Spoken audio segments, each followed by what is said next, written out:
you get the opportunity to work with this wonderful person? I do. I'm very fortunate since 2019, I believe.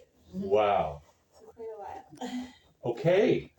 And this is Madison Housing, is that right? Yeah, Madison Community Services. Okay. She receives a housing subsidy. Yeah. And you're living on Ossington and DuPont. Mm-hmm. And you're living... So Ossington and DuPont, there's that loft building that was torn down. There's the convenience store guy. Joe. You're living across from the convenience store guy. No, I live more up in the church, St. Clair. Yeah, it's an old church that got turned into subsidized, really? Subsidized housing. Yeah. Okay.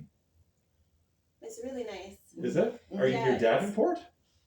I'm close to Davenport. That's Davenport up You're there? kind of in between DuPont and Davenport, Yeah. a little closer to DuPont, but it's a really beautiful building, and Elaine keeps her place very tidy Okay. and organized. So,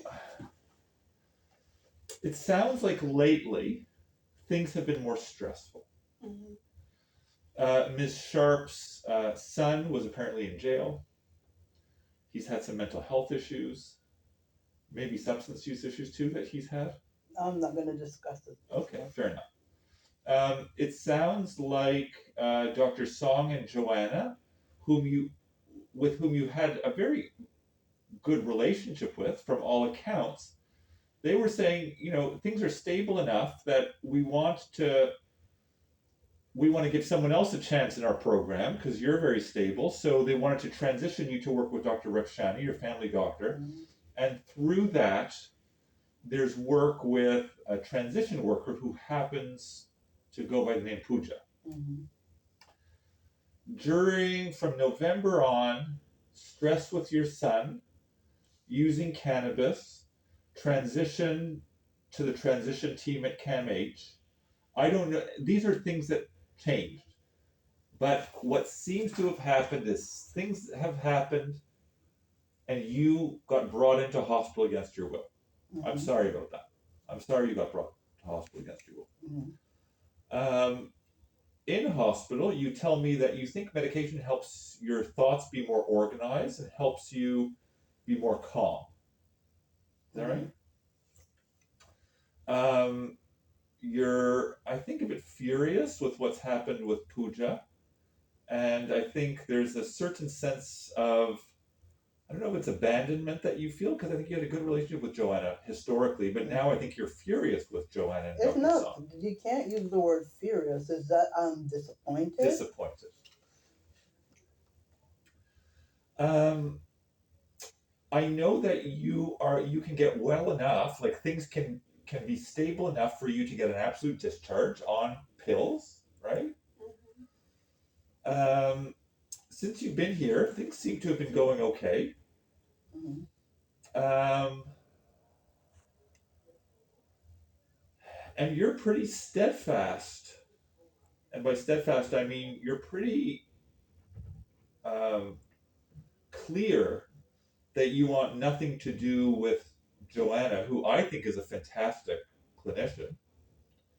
And Dr. Song, who I don't know him, I've known him for a couple of years. He's a good guy. He cares a lot.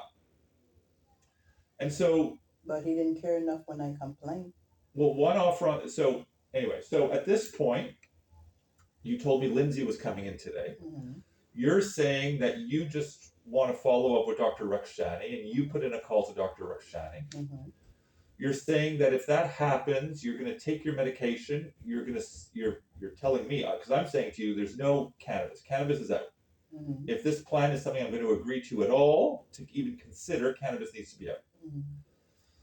Mm-hmm.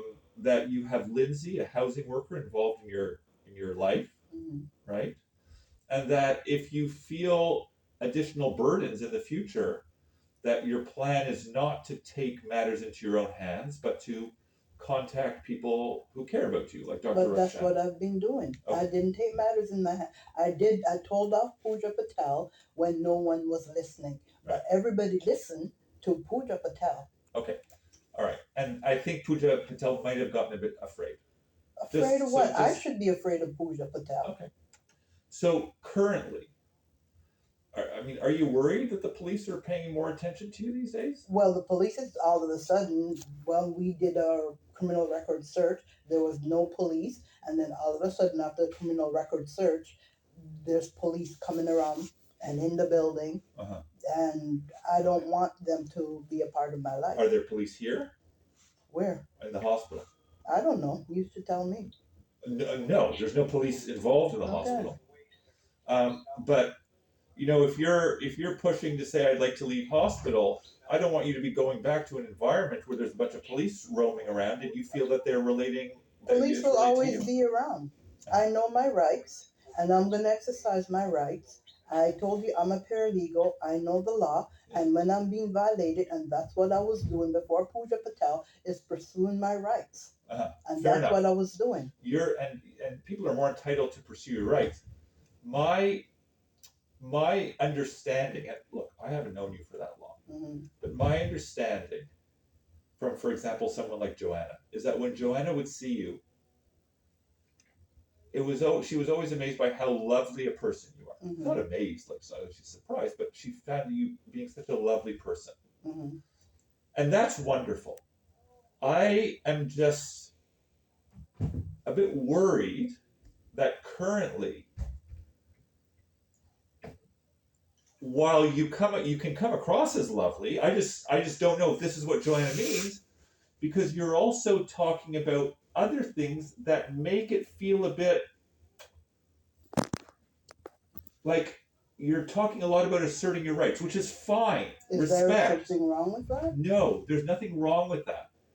I just worry that it's not Good the for me. Elaine Sharp that is functioning on all cylinders. That's thriving.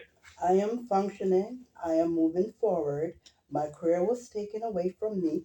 I'm trying to get it back. Yeah. I'm trying to clear my name, and I'm going to do it through the judicial system as I have been doing, pursuing my own interests through the judicial system. I have contacted Davis Court to get information on all my charges, to review it. I'm also looking into a lawyer to see what they can do concerning my rights. Okay. I'm exercising that. All right, fair enough. So maybe this is a good time for me to ask Lindsay, Mhm. you know, and Lindsay might feel comfortable talking with us together. Might not, I don't know, but I'm gonna, with your permission, I'm gonna ask Lindsay kind of if she has a perspective on this. Is that okay? Go ahead. All right. You okay with that? Mhm. All right. Lindsay, you've known Ms. Sharp for a long time. 6 years. You've been, and it sounds like you've been a good support for her through and through. I want Elaine to have as good life as possible. I want her to never have to come back to hospital. Yes. What do you suggest? I think for sure there's been a lot of stress in your life recently that I think has maybe overwhelmed you. So I do worry a little bit about, pursuing everything like right now that maybe it's not in your best interest, or just take it a bit slower. Weren't you not helping me pursuing this? I was, and I'll always help you with whatever your Okay, goals and didn't I not tell you everything that has been happening? And when police suddenly came around, haven't I been telling you and expressing everything to you? I told you Yes. anything that is concerning me. Didn't I not tell you everything? Yes, you've been very open with me. Okay. Can I just hear a bit more from Lindsay? Okay. Yeah, I just worry about the stress that she's under mostly. Yeah. So I want to make sure that she's, like you said, able to thrive in the community as she was. Yeah. Without so much stress on her shoulders. So my recommendation to Miss Sharp was to take some time in hospital, just to treat it as like, a relaxing environment where she can take time to just heal and get rest and so on and so forth. I did encourage, sometimes when people are really stressed, increasing the medication a bit can be helpful. She agreed to increase it to 3.5 milligrams, but wasn't willing to increase it to more than that. Um, at this point, she's been in hospital for a few weeks. And I guess what she's saying is, Doc, like, how long are you going to keep me here? And so I'm kind of trying to balance everything and try to figure things out. So I think it's really helpful to have someone who knows her well. Because again, I don't want you to leave too early. I don't want to recommend that you leave and then you're back in a few weeks because of all I the am stress. fine, and believe you me, I will contact a lawyer, and if anybody is troubling me, I will deal with them through the lawyer, because I am okay. I need to deal with my children, and I'm fine, and I'm very sorry. Everybody's looking at me once again as a monster. I am not a monster. Monster. I am trying to clear my name from everything that happened, and that is my goal, is to pursue it as a paralegal, call back Davis Court, get all my information, get my support from Davis Court, and follow through there. I'm not going to let anybody stop me from pursuing my goals and my dreams. I'm a very strong woman. I've survived a lot. Yeah. Okay, and for people to be calling my name, making claims against me, for people not listening, because as I say, all I have to do is say boo, and then people start listening. But when I say, look, this is happening to me, everybody ignore that. Right. Because they see me as an invisible person, and I'm not the only person. Most black women are seen in the system as an invisible person. I'm an outspoken person, I'm a strong woman, and I will stand up for my rights because I know it. But no violence. I've never been violent. I've never hurt anybody. Well, there was a fire or something. You were charged with arson. Well, you know what? I was defending myself from the policeman that was in the house with a gun, with his hand on the gun. But are you planning to set things on fire now? How did you hear what I just said? I heard you. The policeman came through the back with his hand on his gun, so I was frightened, so I had to defend myself. And that was a diversion to get away from the police. Why I exit through the window, not through the front door. When that happened, I put the fire in the bathtub, and all you see is smoke, so that they can call the fireman because there was danger in the house. Oh,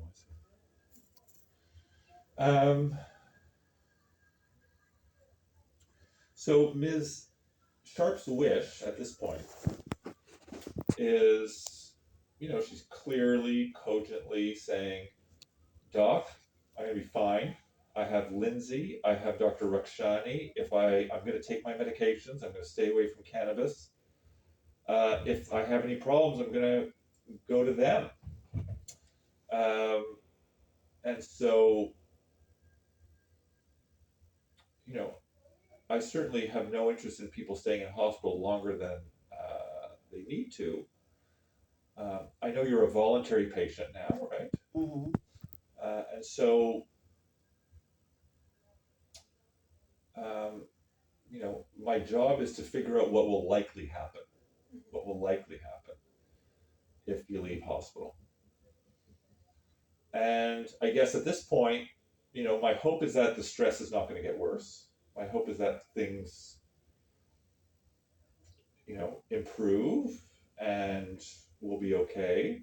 But the stress might get worse. Will it get worse? I don't know. What do you mean? If you start using cannabis, if you see a lot of police officers around, if you're taking the law into your own hands, that's just more distress. What do you mean taking the law into my own hands? Taking the law into in terms of going to, in terms of taking a litigious route, which you're entitled to. You're entitled to. It's just, it can be stressful to do that. Life is stressful to everybody, even you. Yeah. Everybody it's part of being a person. We all go through stresses. Okay. Just a few questions, okay? Any voices you're hearing? I've never heard any voices. I've never seen anybody. I hear your voice and I see you. All right. Any feeling that people can hear what you're thinking? How can they? I don't know. Putting thoughts into your head? How can they? Taking thoughts out of your head? How can they? Messages from TV relating directly How to you? can they?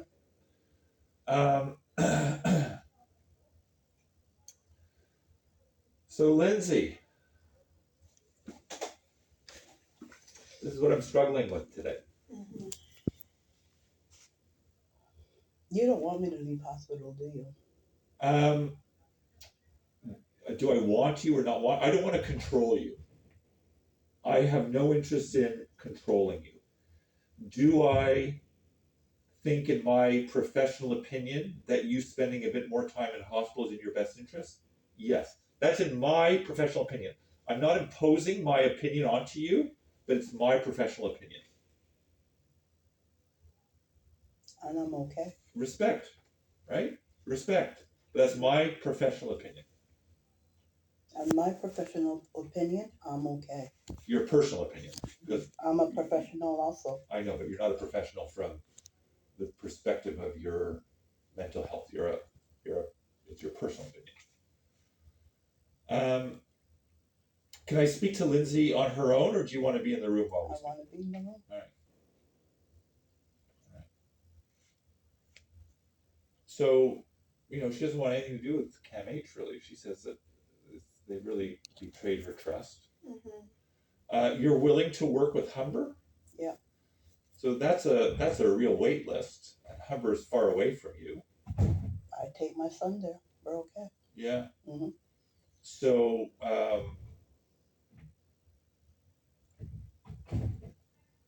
I guess you can get referred to Humber if you want. Mhm.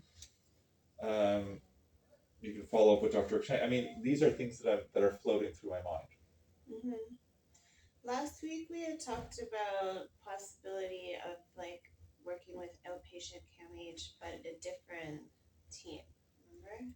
Mhm. We had talked about maybe advocating that when you're back in the community, that like you no longer trust Dr. Song, but would you be open to like a different outpatient team? They're all in the same office. They're all co-workers. When Joanna betrayed me, she told me PUJA is her co-worker, so that they're close knit, and it will become conflict of interest because of the close knit and their colleagues. So that's